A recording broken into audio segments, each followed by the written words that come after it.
আসসালামু আলাইকুম ওয়া রাহমাতুল্লাহি ওয়া বারাকাতুহু। আউযু বিল্লাহি মিনাশ শাইতানির রাজিম। বিসমিল্লাহির রহমানির রহিম।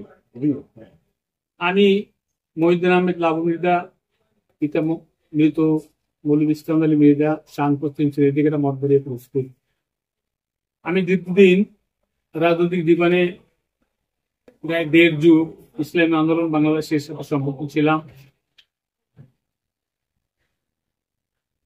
এই সময় আমি ইসলামী আন্দোলন বাংলাদেশ মঠবাড়ি উপজেলা শাখার সাধারণ সম্পাদক হিসেবে দায়িত্ব পালন করেছি, সভাপতি হিসেবেও দায়িত্ব পালন করেছি। আমি সভাপতি এবং সাধারণ সম্পাদক অবস্থায় দায়িত্ব পালন করা অবস্থায় এই সংগঠনে যারা আমাকে সর্বাবস্থায় সাহায্য সুবিধা করছেন, আমি তাদের প্রতি কৃতজ্ঞতা প্রকাশ করি।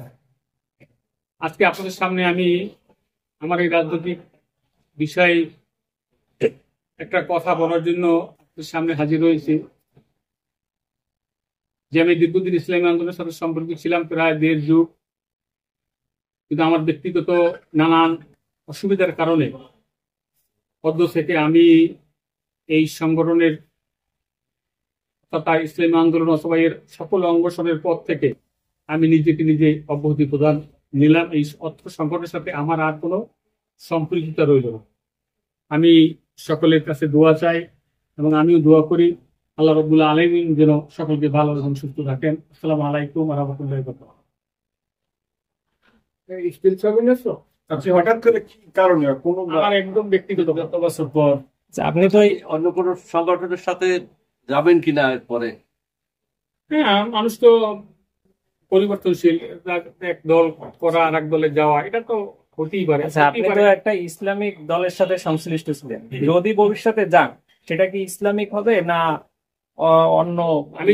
আমি কিন্তু মুসলমান এবং কোরআন এবং আমার সংবিধান, আল্লাহ রসুলের আমি রসুলকে বিশ্বাস করি। অতএব কোরআন এবং হাদিসের বাইরে কোনো দল করার কোনো ইচ্ছা আমার নাই। তাহলে মানে এই দলটাই তো কোরআনের উপরে ছিল, মানে কারণটা যদি একটু পরিষ্কার করতেন। ব্যক্তিগত একান্ত ব্যক্তিগত সাংগঠনিক বিষয় নিয়ে আমার সাথে অনেক মতভেদ ছিল, এই কারণটাই আসলে মূলত। আপনারা কি এটা যে নিয়োগ লিখিত কোনো দিচ্ছেন অব্যাহতি নেওয়ার জন্য কোনো জেলা বরাবরে আবেদন করছেন কিনা লিখিত? না, দেইনে, দেবো আজকের এটার পরে। আমি পরবর্তী সংবাদ সম্মেলনের পরে আপনি লিখিতভাবে তার কাছে লিখিতভাবে অব্যাহতি নেবেন? জি জি, লিখিতভাবে তাদেরকে জানাবো। তার প্রথমে প্রক্রিয়া আজকের সম্মেলন। আপনি যে অব্যাহতি নেবেন এ বিষয়ে কি আগে কখনো কোনো আলোচনা হয়েছে বা কর্তৃপক্ষ এই বিষয়টা কি উপলব্ধি করতে পারছে? আমার জানা মনে হয় না, আমি তাদেরকে কখনো বলি নাই।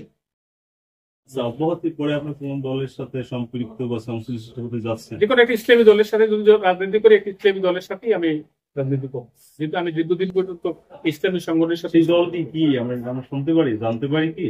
সময় সুযোগ অবশ্যই জানবেন, আপনাদের সামনের মাধ্যমে আবার জানানো হবে। আপনি